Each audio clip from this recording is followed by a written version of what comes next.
Final Fantasy VII. One of the most important games of all time, and my favourite game which I have played countless times. It introduced me and the West to JRPGs. Previously, I was used to playing fighting games and games like Sonic and Mario. I had no idea what a JRPG was. But this game showed really that you can have narrative-based games. Again, I was used to Sonic, and Sonic really doesn't have much of a narrative. Its impact today is still being discussed on the gaming landscape. Is it the most important game that ever came out? Is it overhyped? Is it one of the best games ever? Now, the game did receive a remake, and the second part, Rebirth, is coming out in less than a month. So I decided maybe it could be a cool thing that I talk about this franchise and this game that I love so much. So join me now for a little talk about Final Fantasy VII, its highs, its lows, its impact, and what it means to me and the rest of the world. But before we go into Final Fantasy VII, I think we need to talk about the history of the franchise. See, previously Squaresoft, not Square Enix, were trying pretty much anything when they first came around.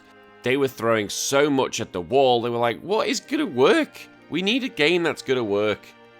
And eventually they took influences from Enix, their later partner, Dragon Warrior, or Dragon Quest, and released Final Fantasy in December the 18th, 1987 in Japan. Now, it's not much of a big game in the sense of it's just 4 warriors of light trying to save the world by collecting the crystals. However, the game did very well, selling over 500,000 copies, and Square knew they had an absolute hit.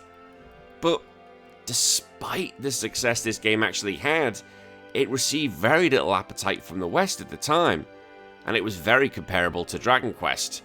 Dragon Quest did set out the formula, it did set the groundwork, but the difference was with Final Fantasy is you had job classes right from the off, and you used 4-party system compared to Dragon Quest I. And the success of Final Fantasy in Japan began the relationship between Squaresoft and Nintendo, and during the NES and the SNES era, they released a ton of games to the system, which include, you ready for this, Thexter, King's Knight, the 3D Battles of World Runner, JJ Toppy Dasi Daikusen Part 2, I butchered that, Final Fantasy 1-6, Deep Dungeon 3, Hankujo Hero, Tom Sawyer, Final Fantasy Legends 1-3, Final Fantasy Adventure, Romancing Saga, Mystic Quest, Hankujuro Hero, Secret of Mana, Romancing Saga 2, Breath of Fire, kinda, Live Alive, Front Mission, Chrono Trigger, Seiken Densu 3, Secret of Evermore, Romancing Saga 3, Bahamut Lagoon, and Super Mario RPG. So yeah, quite a few games they had at the time. However, time doesn't stop for nobody, and the future was coming with the next generation.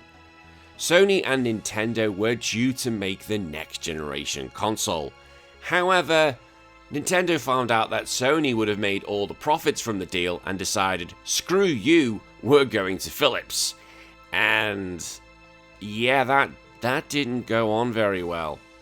But Sony were a little bit pissed off, as you can imagine, and they decided to still go full steam ahead and release their own console. So the Sony PlayStation was born. Now, Nintendo did carry on, and they made the N64. They were debating on what to do going forward, but they decided to stick with cartridges and not with CDs. Square did start trying to make their own game, and there actually was a template for what Final Fantasy could look like for the N64. But they really wanted to play with CDs because cartridges are quite limited. So Sony, sensing there was blood in the water, the cheeky devils, went to Square and offered CDs, exclusivity, and Squaresoft accepted. Now, this actually destroyed the relationship between Squaresoft and Nintendo until they released Final Fantasy Tactics Advance on February 14th, 2003 for the GBA. And I should say, that is one of my favourite games of all time as well. God, I love Final Fantasy Tactics, it's incredible. But to say how much and how big it was for Squaresoft to go over to PlayStation, and how much the N64 really missed out on some good titles? Well, they released Xenogears, Final Fantasy Tactics, Final Fantasy VII through to 9, Parasite Eve, Legend of Mana, Chrono Cross, the Saga series, Vagrant Story. Yeah, imagine if they'd got on the N64. Well, first of all, they probably wouldn't have worked. And imagine if Nintendo had been able to keep them and somehow have some CD-based. It would have been an absolute classic time for Nintendo, and PlayStation may not have got off the ground. Some may argue that's not correct, but it's a potential. Now let's go through my history, right? We need a bit of backstory of how I came to see Final Fantasy VII to begin with. I was reading Games Master, which is a UK publication, and they had a PC version of Final Fantasy VII that they were reviewing. Now I was looking at, what is this game? Final Fantasy VII? Well, I've never even heard of the other 6, so why should I bother playing 7? However, I was drawn to what the graphics looked like on the pictures and the anime design of Aerith, Tifa, and Yuffie. Just the anime designs I was drawn to, nothing else, especially of Tifa was I drawn to. I was a young boy. Shut up. Shut up. So I decided, you know what, I'm going to rent this game. I plugged the disc in, pressed start, and that was all she wrote. Because then I was welcomed to this.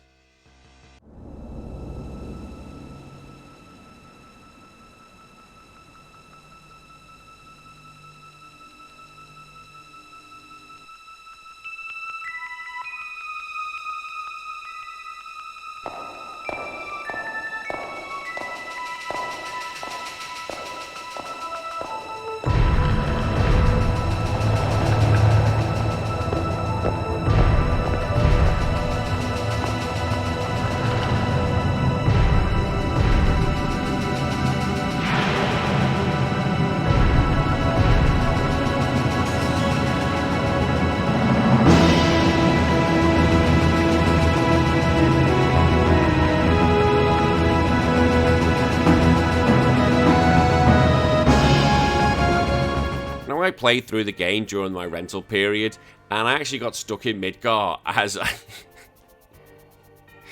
I didn't realise there was a part here that you could actually go up when it was during the slums. I was like, where am I meant to go? Where is it? Where is it I'm meant to go? I had no idea.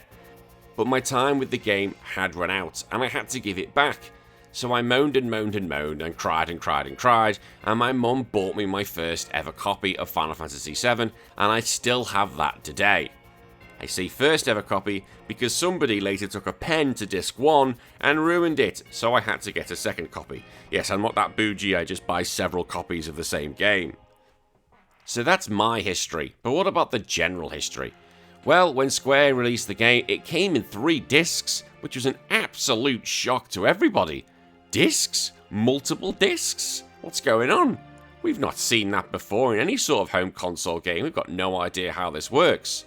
But Square saw something really big, and they decided to push the fact that this was going to be pushing the PlayStation to graphical sense it'd never been before. And they decided to release big, flashy TV ads, such as this.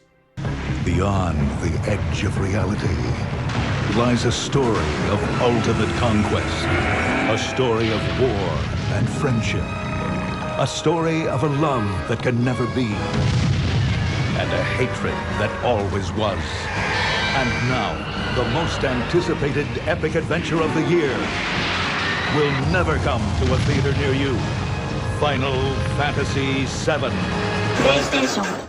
Yeah, but this has nothing to do with the game. Well, it does, but it's nothing how the game actually plays. It's let's quick show all the FMVs and look really cool. It kind of worked, though. But the opening cutscene itself could have sold the game on its own. It was one of the most iconic scenes in gaming. I'd never seen anything like it. As I said, I played it, and the rest was history. It was done. I was taken into a whole new world that I'd never seen before. Again, I was used to Sonic the Hedgehog just running through Green Hill Zone, and yeah, that was about it. Now, this game is complex, and I'm not going to do a full plot summary because, well, we'll be here all day, and it can get a little bit confusing. But to make it a plot summary in about 2 sentences, here we go. Cloud Strife teams up with eco-terrorists to take down an electric company who is using the planet's life force. The eco-terrorists and Cloud then find out there's a much bigger threat of a guy called Sephiroth who is out to destroy the planet, and they go on to try and kill him. Simple. That is... No, that makes it sound so simple and easy, but that's really not. There's a lot to it more than that, and I just... Disclaimer before anyone has a go at me, I know. So I want to go through some of the characters in this game, because I love the cast. I think they're some of the best characters in gaming. Well, okay, most of them. There's one we all hate. Everyone hates this character. I haven't really seen anyone who likes him, but we'll get to that. The main character is called Cloud Strife. He's an ex-member of the military group Soldier, who are the best of the best. He's our yellow-haired, spiky protagonist, and then from that point on, Final Fantasy need a spiky-haired protagonist. He's cold, doesn't like to say much, but as the story goes on, you learn that is not his real persona. Events prior to the game show that he was being tested on for years, and also witnessed the traumatic death of his best friend, and he decided to take his persona on, without the cheery part, because I never understood that. Zack was always the cheery sort of person, and Cloud was cheery then, but then became miserable. Yeah, but come on, the guy's been traumatized for years, I gotta give him that. Cloud is a broken person with a lot of trauma, so I can't really fault what he's been through and why he's got the attitude he has. Whereas Squall is just a dick. We can all agree, Squall is just a dick and a crybaby. It's all you are. But as the story progresses, Cloud lets others in.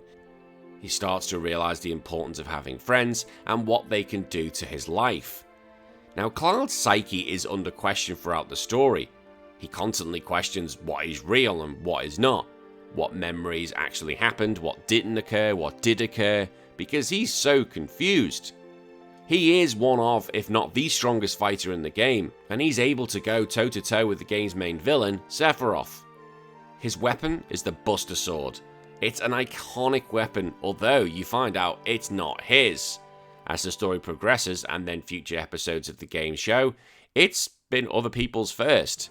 But he wields it, and the question that I always have when it comes to the Buster Sword is, how the hell is he using that? Just, come on. The sword's bigger than him. I don't understand how he holds it with those tiny arms. I'm not complaining. He's got better muscles than me, but come on. I don't know how he's really doing it. And I only realised just recently why he has that spiky shoulder pad. I was watching the Onimusha Netflix series, and one of the characters had a similar spiky pad on his shoulder, like an armour. I went, oh, it's an armour, because that's the way he basically puts his front shoulder first into battle.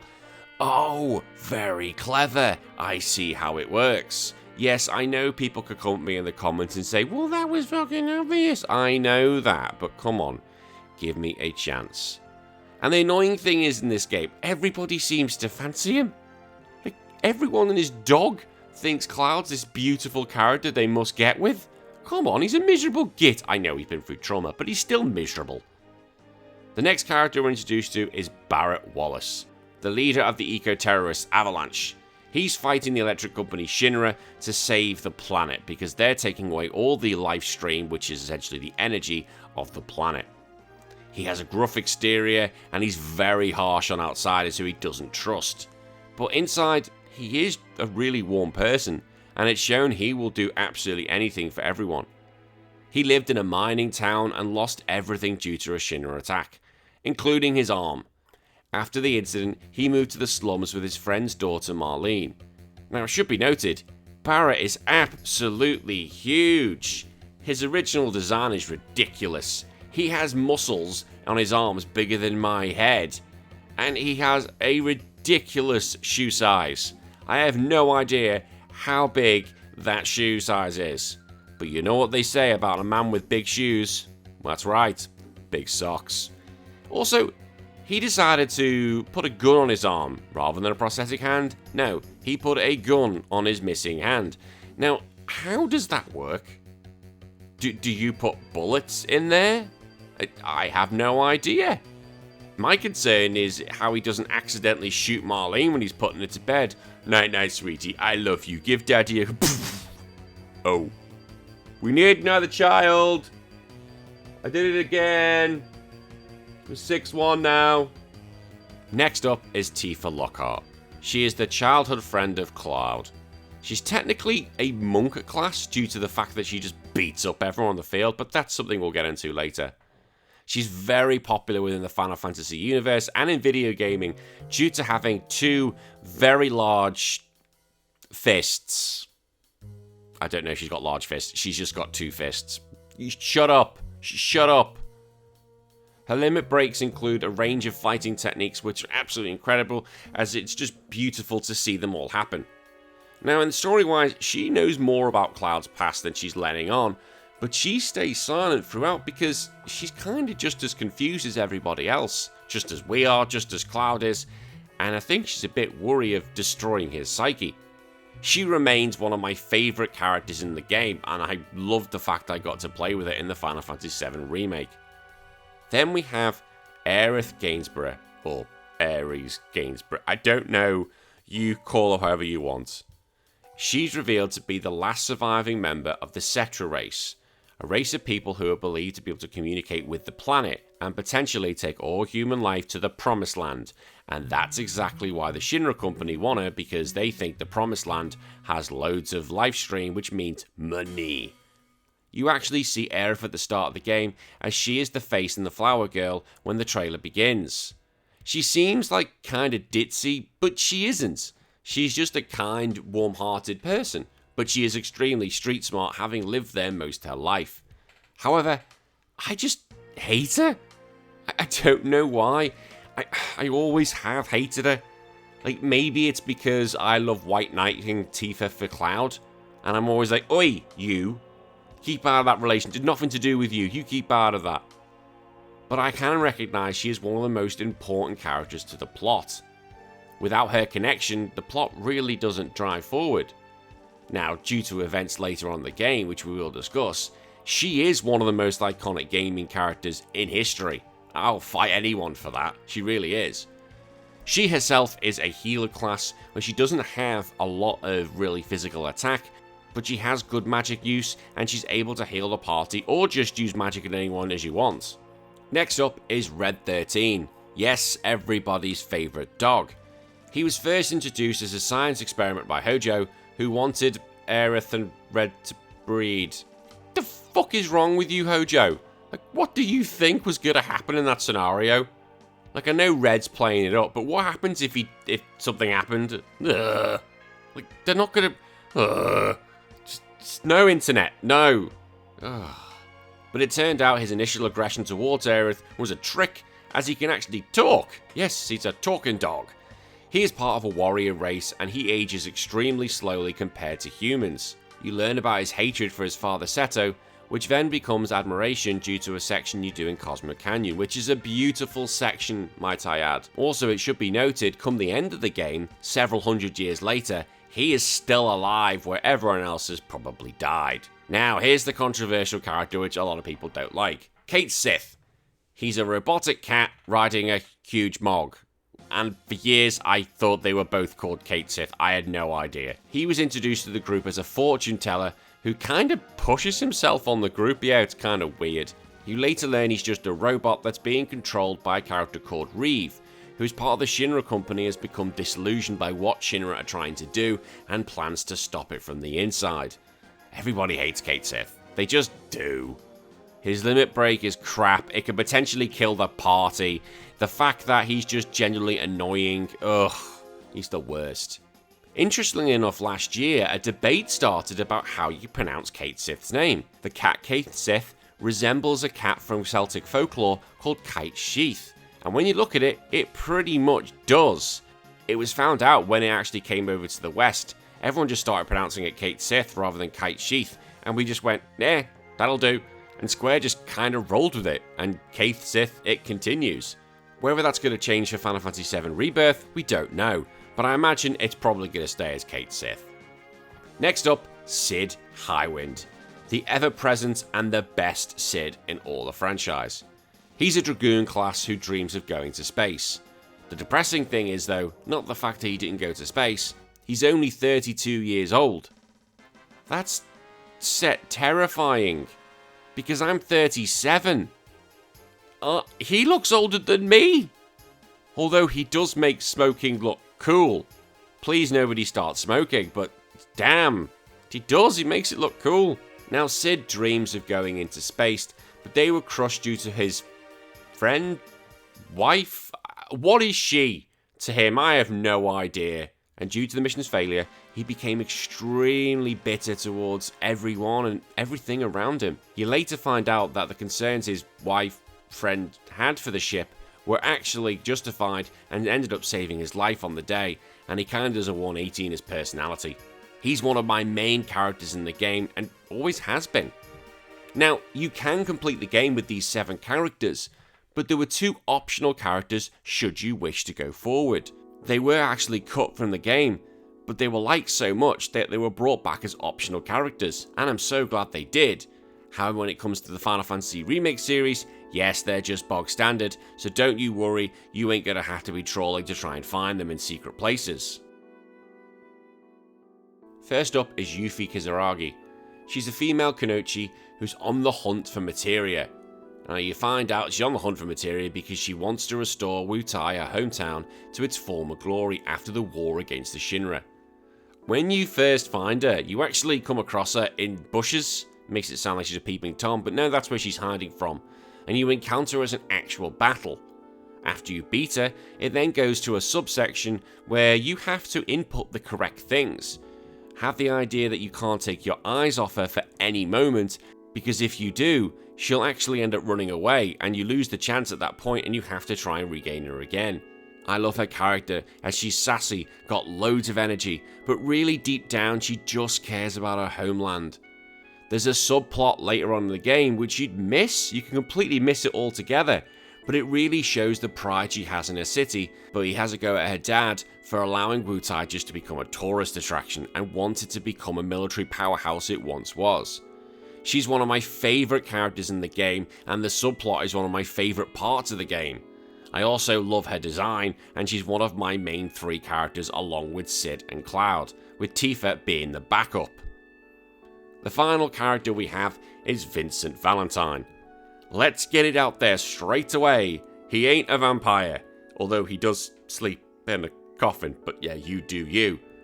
He's possibly one of gaming's best ever designs. I would seriously put him up there for top 10 gaming characters of all time because he looks so badass. He was previously working for Shinra's covert operations, the Turks. However, he ended up getting tested on by, you know it, you guessed it, Hojo. Now this caused him to be able to turn into different monsters, which made up his limit breaks. He's a quiet man, yet he's very well informed, and he knows a lot more about what's going on about the whole situation more than any of the other party. However, his main problem I have is that he uses a shotgun, which is like, meh, it's a bit poo. Now we've gone into the characters and the basic plot, but what else was special about it? Because other RPGs have good characters and plots too. Well, first of all, there was the graphics. Square heavily relied on pre-rendered backgrounds to begin with.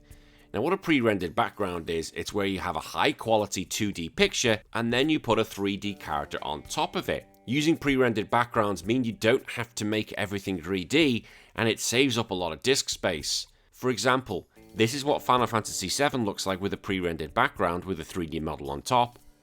And here is what a completely 3D game looks like in Mario 64. Mario 64 will be taking a lot more space up than Final Fantasy VII was. Now other games that used this technique were Resident Evil and Oddworld. The original Resident Evil was the one that started this trend, and had this not been released it would have been interesting to see what Final Fantasy VII were going to do it. Now people may hate this process, I personally love it, and I still do. And then yes, we have the 3D models of the characters. Yeah, when on the overworld they look like Lego or cardboard. Now people may hate these, but I love it. I think it's part of the charm. Like, I don't want it to change. There are mods of the original game which you can add to get rid of the Lego people, but I like the Lego people. Keep the Lego people. I don't want to change it.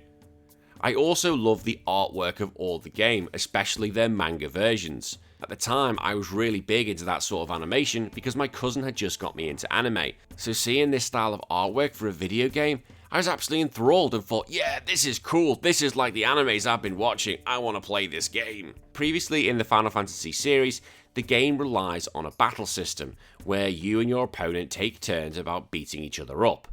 Look at Final Fantasy VI, it was this.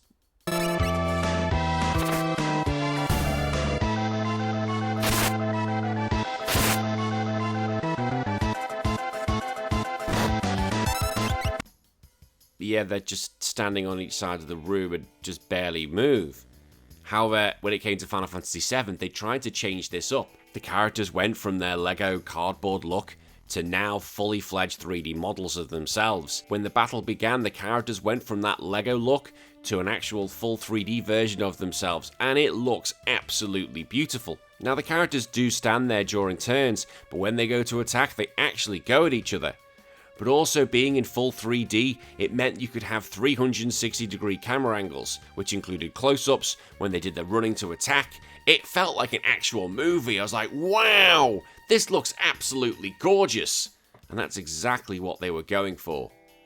The game also pushed the use of summons. Now, in previous Final Fantasy iterations, the use of summons just felt like really powerful magic. The character would use it, a little thing would turn up, do something, and then disappear.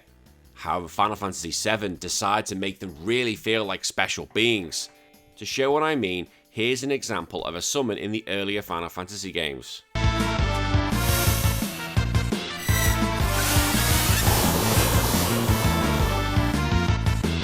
And here is how they show them off in Final Fantasy VII.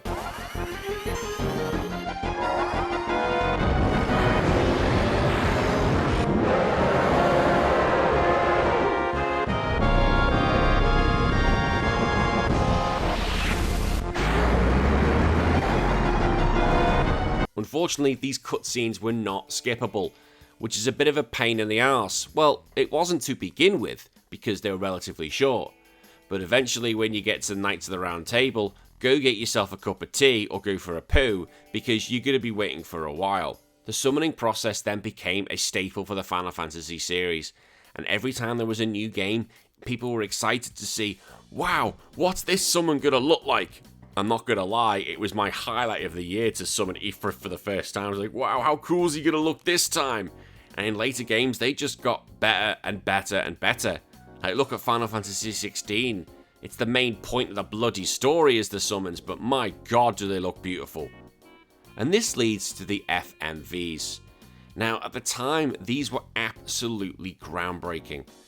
You thought the character was impressive when they went from their Lego cardboard form to that 3D version of themselves. No, now we're actually seeing them go full cinematic trailer. When you look at these FMVs now, they look really old. They do. But at the time, they were revolutionary. And Square were the masters of it. Squaresoft set the standard, it can't be argued. And also you knew if it was an FMV, it'd be something important for the plot. And also starting with an FMV just set the game up right. It really gave it that pizzazz, that wow, this game is going to be absolutely epic. And using FMVs, you can actually mix in the pre-rendered backgrounds to make it like a seamless transition. They did this with the train, which was absolutely great. It was an FMV, and then all of a sudden it went to the pre-rendered backgrounds. I was like, that's very clever. I like how you did that, because it made it feel like one smoothless transition. Well played. And it was these graphics which I believe made the West stand up to think, wow, okay, this is something different. I genuinely believe graphics alone sold this game, because we hadn't seen anything like that to this point. Remember, we're potentially living in the days of the SNES and the Sega Mega Drive, Genesis, wherever you're living, so to see games like this was ridiculous. The first part of the game that we're interested to is a place called Midgar. It's a depressing city where the rich live in the upper plate, and those poor enough live in poor conditions without natural light in the lower slums. Life is hard, living in squalor, and oppressed completely by the Shinra Corporation. Now, the Shinra Corporation are an electric company who are so goddamn powerful, they have their own military force. The Shinra Corporation are led by President Shinra, and they seek nothing but absolute power and domination. And as part of the story, he actually drops part of the upper plate on the slums below. Back then, I didn't really understand the gravity of what he'd done. I do now, because this is a city. He literally takes one of the pizza slices and drops it. This would have killed thousands and thousands and thousands of people instantly. The death toll would have been absolutely horrific, and all these people would have died in such, disgusting ways and wouldn't have known anything about what was about to happen. Now, you spend the first chunk of the game going through 2 reactors, and originally, this is how I thought it was going to be. You travel to a reactor, blow it up, come back to base, and then go to the next one. However, as you find out, this isn't the case. You leave Midgar into the world after the party finds out about the much bigger threat, Sephiroth. Now, Sephiroth was introduced to the player through name alone, and at the time when you first hear his name, everyone starts to panic. Well, those who know him do. Those who don't know him think he's actually potentially a good guy. When his name is first mentioned, Cloud and Tifa shudder at what potentially could be coming on them. However, the rest of us go, we don't care. Who is he? Sephiroth kills the president, and you think, well, that's great, he's done us a favour. That's the big bad of the game done. However, you find out that's not the case. And as the party head for their first location out into the world in calm, they go over the Nibelheim Incident. Now, the Nibelheim Incident I thought was absolutely brilliant. It was a great flashback into what happened in the past, but again, I'd never played anything like that prior. The Nibelheim flashback shows Cloud and Sephiroth in a truck going to Cloud's hometown of Nibelheim, and it starts off with them basically travelling to fight a monster. However, you get to see the power difference as they do come across this dragon, as the dragon can't hurt Sephiroth.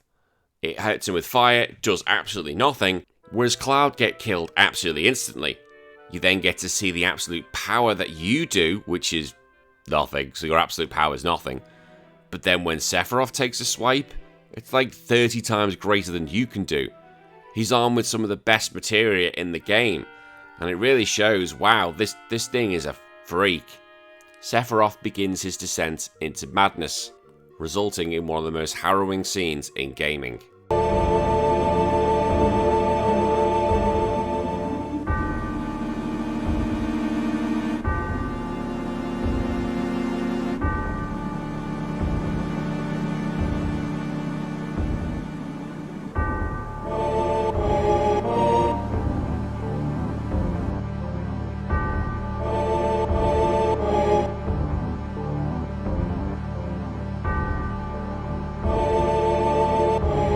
After this event, you really do realise he is the threat. Not the Shinra company, it's Sephiroth. He is the one who is the biggest threat to the world. That was then, and this is now. How strong could he be? How big is the power gap? Well, you find this out pretty quick, as the next bit of the adventure is you have to go over a marsh and run away from what they call the Midgar Zolom. Now, this thing is a huge snake, and you need a chocobo to cross safely, because if you try and fight it, which you can, you're in for a very, very tough battle. However, when you get through the marsh for the first time, you're welcomed to a scene of another Midgar Zolom on a spike. And Sephiroth has absolutely bitched it. You're like, holy fudge. This guy just put this thing on a spike. Gruesome as it is, cool as it is. But it really shows he's really good. But in reality, Sephiroth's barely in the game. He actually doesn't make his full appearance until the Northern Crater. Yeah, the Northern Crater. You'll find out why as it goes on. But his impact on the story is absolutely huge. Like, I don't think he is the best bad guy in all of gaming. I think that award goes to Kefka from Final Fantasy VI. I think he's the coolest. I do. I think he's absolutely cool. I think when it comes to who should be the top 10, he's in there. He's possibly the coolest bad guy of all time.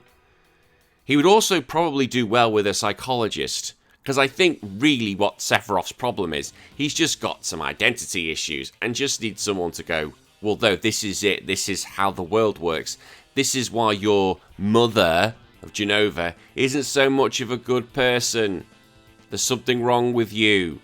I'm not going into Genova, just don't. That's a whole thing. She's an alien, comes from the sky, everyone thinks she's an ancient, but actually she's one of the big bads. There we go, done. But Sephiroth just needs someone to have a chat to. I think had he had a good psychologist or someone to have a chat to over a drink, this may have all been averted. However, no one was there for him. Cloud had gone to bed, and yeah, he went mad and potentially tried to destroy the world. So how do we actually go ahead and beat Sephiroth? Well, there's the usual XP grinding, which you can do, but it's not necessarily necessary. But one of the cool things this game has, and its gimmick, is what's called the Materia System. Now at the start of the game, you will have equipped two abilities, Cure and Bolt. They're magic. And you find out that materia is condensed life energy, which you can basically input into your body and then use different abilities. There's green for magic, red for summons, yellow for commands, blue for support, and then pink for independent materia. They're found throughout the journey, you can buy them, and you equip them to your weapons and armor. These materia grow through their experience. Yes, they grow just like you, and they can gain new abilities, extra times to summon, increase stats, etc. You can even combine some of them together in armor and weapon slots. So for example, you could have Cure and the materia all, and then by doing this, you can cure everyone at once. The combinations that this game opened up were absolutely ridiculous. Like, you're sitting there going, how has somebody made that combination up? Like, for example, a really cool one, a quite common one that people use, is the materia final attack. So when the character gets knocked out, they use whatever materia is attached. And people will use the Phoenix materia.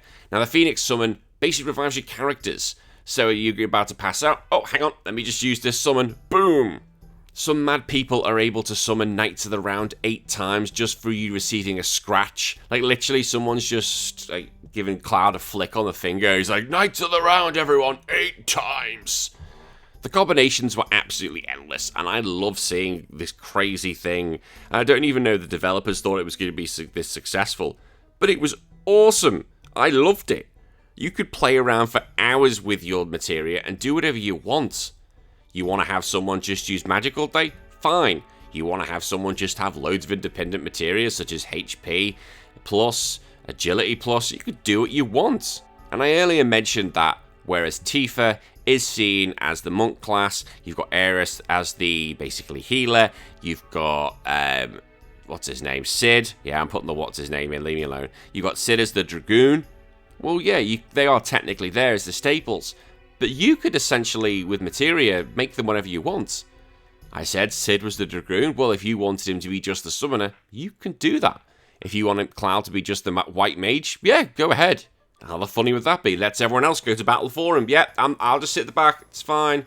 My personal favourite materias have always been the 4 times cut, and this allows you to hit 4 times at once, and then the HP plus materia. And when that thing grows, it starts off as 10% of your health increased, 20%, 30%, 40%, 50%.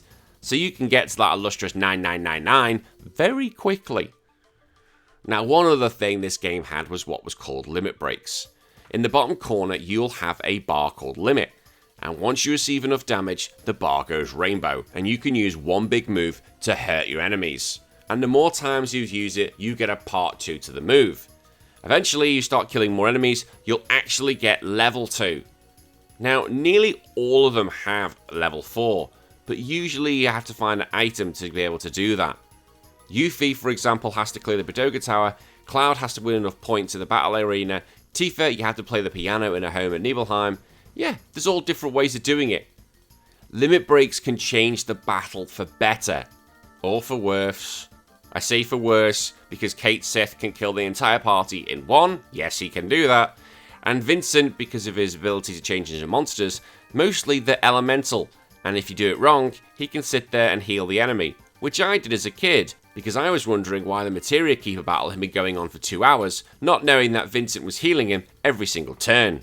Now, one other area this game shines is its side characters. While the main cast is good, its side characters help flesh out the world, and I'm in love with these, and I can't think of many other games where it's been the case. One of the main examples is the Turks. They're a sketchy organisation from Shinra who basically do the dirty work which no one else wants to do. And the 2 best characters from this are Reno and Rude, 2 best friends who are a bit of the comical relief. They come across as the hard guys when in reality they're just kind of jokers. Rude in the movie was even better. When he dropped his sunglasses, they got stepped on, and he already had another pair waiting to go. Just awesome. Loved him. And after President Shinra dies, well, his son takes over, Rufus Shinra.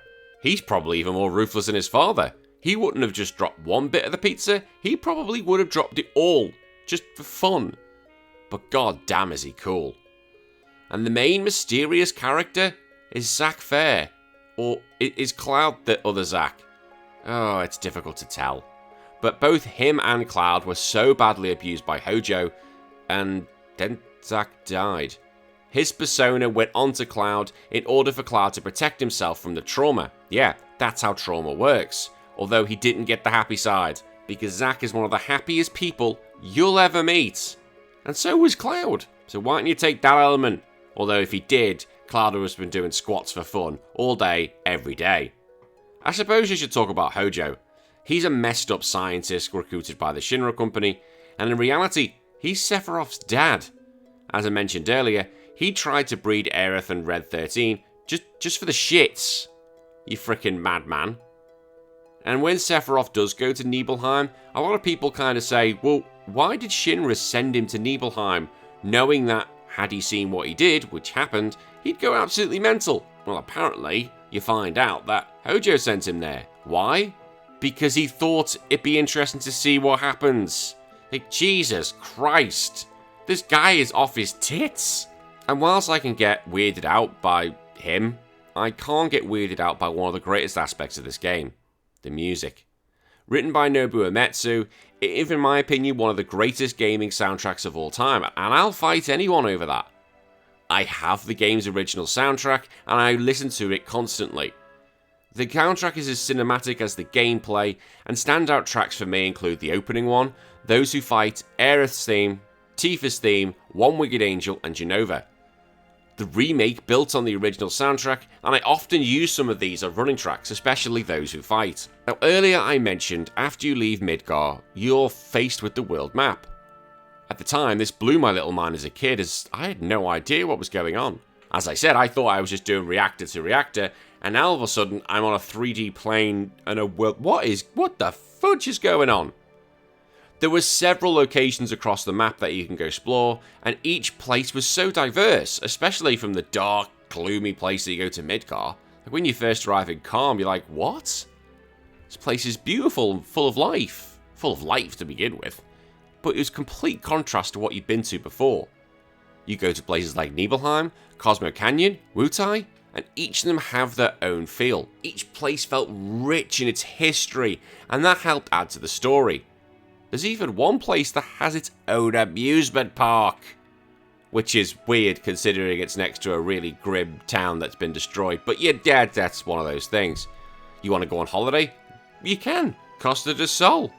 Remember at the time, I still liked Mario and Sonic. So seeing these games' pre-rendered backgrounds were just beautiful. And add that sense of scale to the game. There were actually secret locations in the game if you didn't want to go. Yeah, Wutai is completely optional. You don't have to go to that game if you don't want. But I think that's a shame because I think that's one of the best side bits in the whole game. The world map itself was huge and it extended the life of players and that were just desperate to go explore its secrets. It should be added also that any locations that were linked to Vincent and Yuffie, like Wutai, were completely optional. They served no purpose in the game and were really there for exposition and finding out more things about the main story. As a bit of a side note, there was a little thing I really wanted to mention. We're quite off-brand, but I think it's relevant. There's a YouTube group called Team 4-Star. Now, they're best known for making Dragon Ball Z Abridged. However, they went and made Final Fantasy VII Abridged, and they've done the whole thing. It's 32 parts, it retells the story in a funny way, like moments like this. Let me tell you a tale. When I was a wee lad, every day I would go to my church, get on my knees, and pray to whatever God would listen. I'd say, God, are you there? It's me, Baby Barrett. Now there's only one thing I want in this world more than anything. Now I don't care if you take my arm, my friends, or the home in which I sleep. What I want is a talking dog best friend.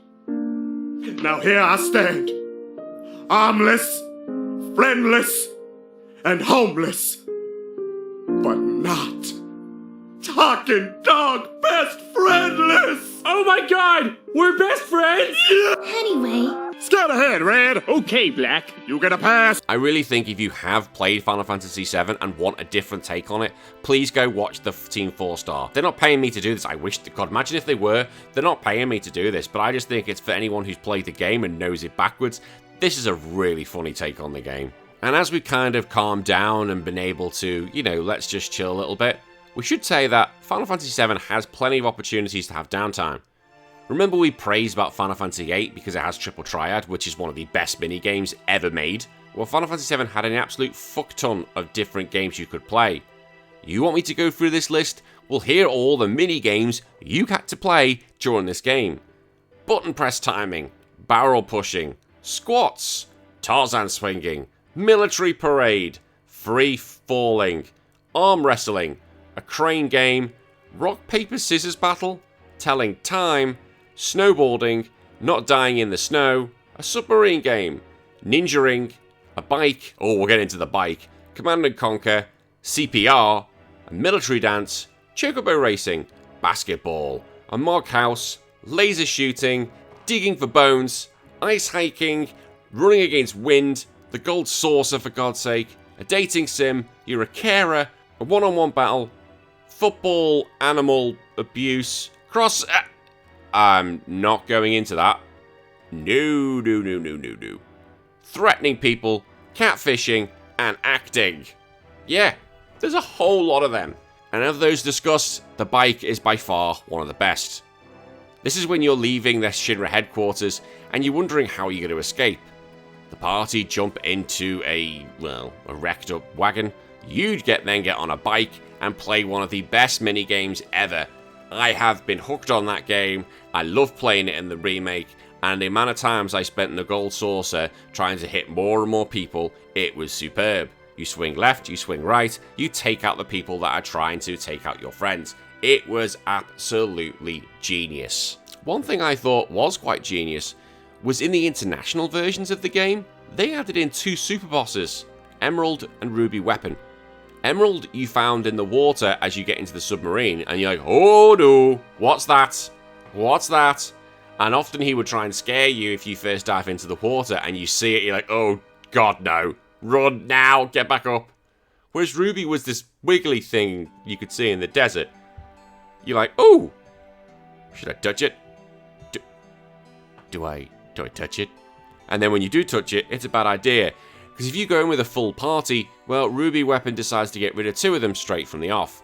So you actually have to send in a party with 2 KO'd members.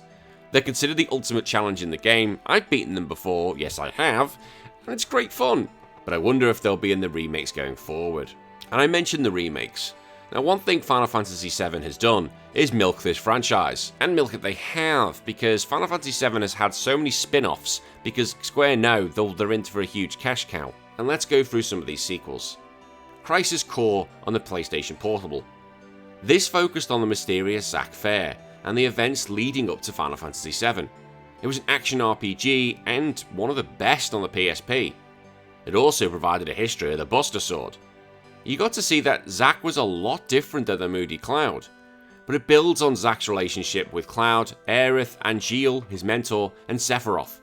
And I will say now, Zack's death in that game is one of the best endings in a video game. I played the remake and it still hits me today. It's incredibly well done, the timing is beautiful, and it really hits me in the feels. Before Crisis was a prequel game focused on the Turks. However, the game was only mobile, which sucks, because I wanted to play it, and I wasn't Japanese, so I wasn't able to. Nah. Advent Children. Now, this is set 2 years after the events of Final Fantasy VII, and it was a full movie. He shows Cloud and the world struggling with what we call geostigma, which was considered a bit of Sephiroth's remnant. The battles within the film were brilliant, including the final battle between Cloud and Sephiroth. There was later an expanded version called Advent Children Complete, which really helped fill in some of the gaps of the plot. The film was okay, the plot was stupid, but the action, the music, and the character designs, awesome, although Barrett needed looking at. Everything else I liked about it. It was good fun. And then set after that, Dirge of Cerberus for the PlayStation 2. It was a third-person shooter set 2 years after the events of Advent Children, and you played as Vincent Valentine. You're against an organisation called Deepground, who want to summon the weapon Omega to destroy the planet. Now for the weapon Omega, if it feels the planet is completely under threat and going to die, it will summon and take all the Lifestream with it. It was kind of meh. I imagine we'll probably get a remake of this one day. I can't see Square ignoring it. They will. The Last Order was an anime version of the Nibelheim Incident. It changed the story a bit, which some didn't like, but I didn't care, I just took it for what it was. 3 novels were made about Final Fantasy VII. The first of those was On a Way to a Smile.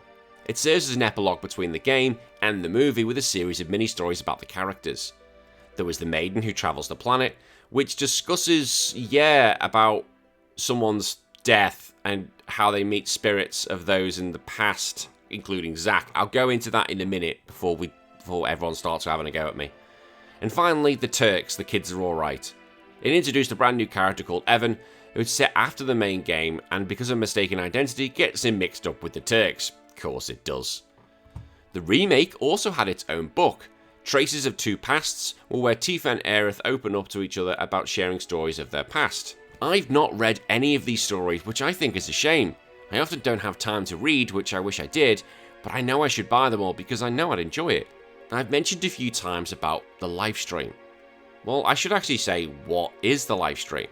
Because that's what Shin are after.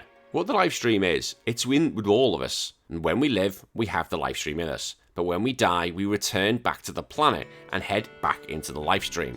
It's essentially a ball of energy that connects us all. I kind of like that idea. It's that spiritual circle of life. And although there are varying views of what is the correct religion, if religion is a thing at all, I'd like to feel comforted if this was actually what happened to you when you die. However, Shinra, as earlier mentioned, they're after the Lifestream, as they found a way to suck it up out the planet and turn it into electricity. The nice people they are. To use a simple analogy, you're watching your TV and it's your great granddad who's actually running it with his soul. Now when the game did come out, it did extremely well. Within 3 days it sold 2 million copies in Japan.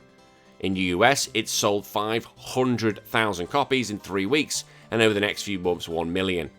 As of January 2023, it has sold 14.1 million units. It received praise from its critics, and these went between 9s and 10s.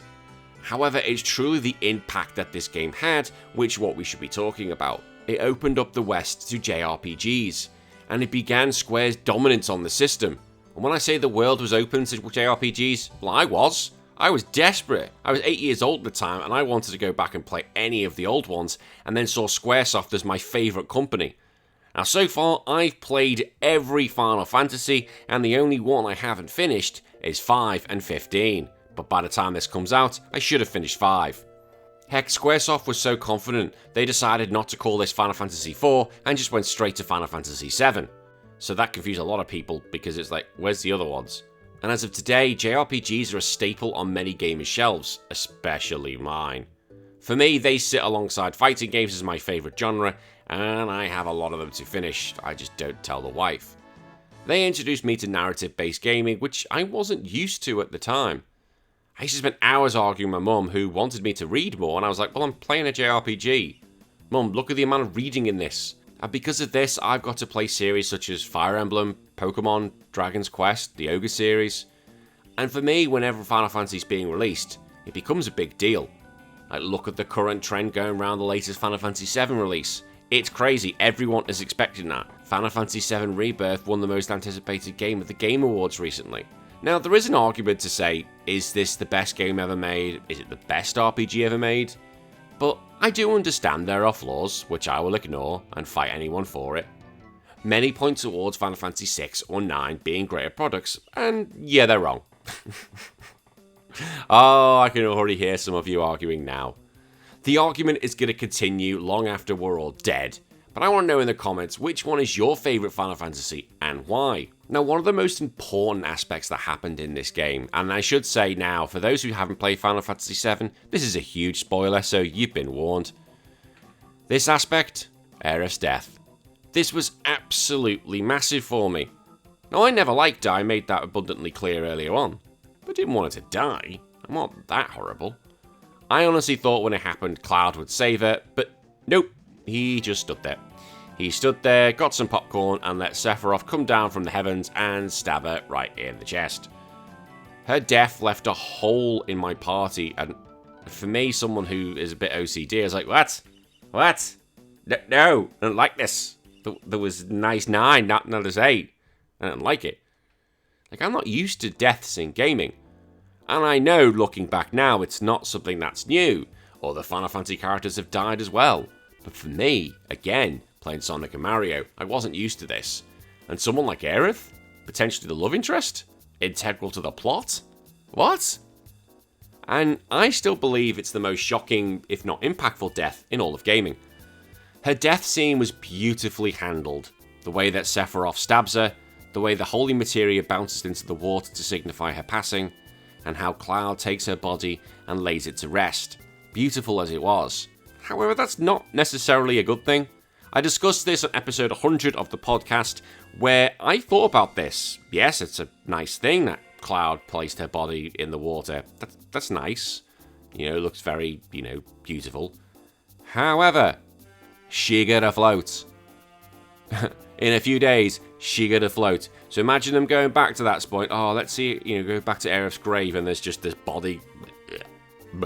It's all bloated because the air's got into her natural gases. Look, I know that may be a bit of a buzzkill, but just think about it. Just think about it. They come in, this is the rotting Aerith in the water.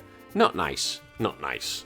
Now, Final Fantasy VII was so popular, it of course had its spin-offs. No, not just the ones I've been talking about where it's actually had a Final Fantasy logo. No, I'm talking about appearing in other people's video games. For example, in the fighting game, Guys, I don't know. Terrible game. The game was only even playable because they're in it. Ridiculous. But one of the biggest ones they came in was Smash Brothers. In Smash Brothers Wii U and 3DS, there's a reaction I need to show you. And it's when Cloud was finally announced. This is a guy called Maximilian Dude, who is, if not my favourite YouTuber. And this was his reaction, which akin was my reaction. No! No! What the fuck?!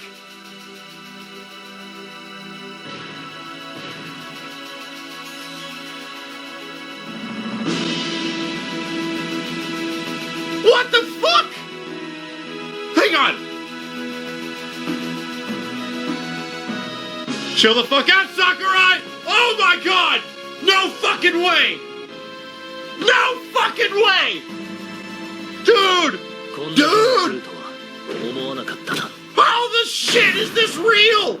And then many years later for Smash Ultimate, Sephiroth was announced. And again, I'm showing Max's reaction because this was my reaction. Trunks? No way, Sephiroth! Fuck you! No fucking way! What the fuck? We actually get music from this! What? Are you serious? Oh my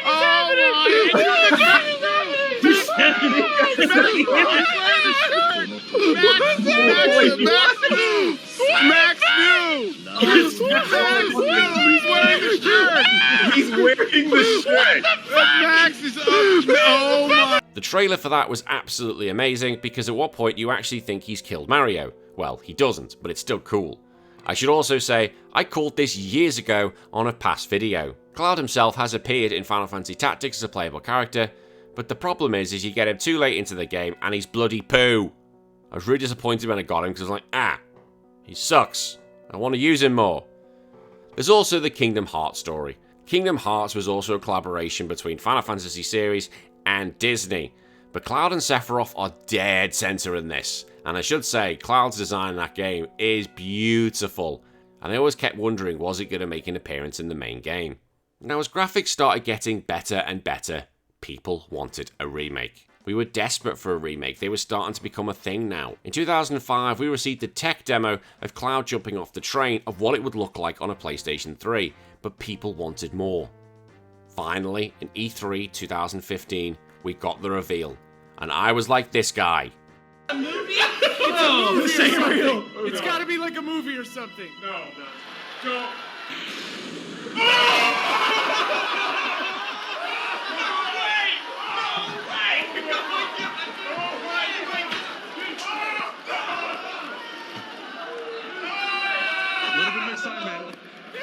But over the following years, nothing really happened, and people were becoming concerned, well I was, that this game wasn't even going to happen.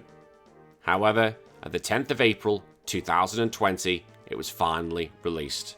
I remember when it came out and I said to my mother-in-law, do not talk to me for at least the first 2 minutes because I want to experience that opening scene on my own. It, unlike the main game, was an action RPG, and whilst the game received a lot of praise, the main shock was the story divergence. Whilst I'm not going to discuss that here because there are some big spoilers in there and I think you all need to play it. And now Rebirth, the second part is upon us. The game will be going into familiar territory, however there's also a lot of stuff we don't know what's going to happen. Like we know we're going to the avoided Nibelheim and that's where the game will probably end. But the story itself, because of what happened in Remake, has opened up new areas and new possibilities. So it's going to be quite interesting to see what happens. Will Aerith die this time? One of the recent trailers suggested it could be Tifa. It's completely unknown in which way the story is going to go.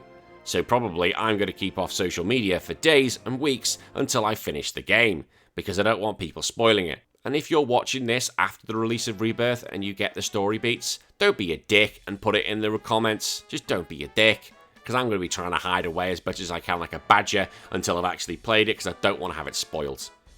But that is it. That's all I've got to talk about Final Fantasy VII. Well, in reality, I could probably sit here all day, but we've got things to do. You've got things to do. You've got games to play. I've got Final Fantasy to play.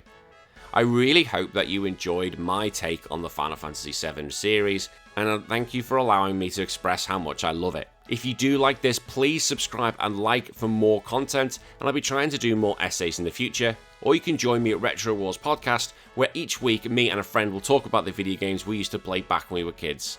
Until then, I hope everyone has a good day, and enjoy the world of Final Fantasy VII that little bit more. Bye bye.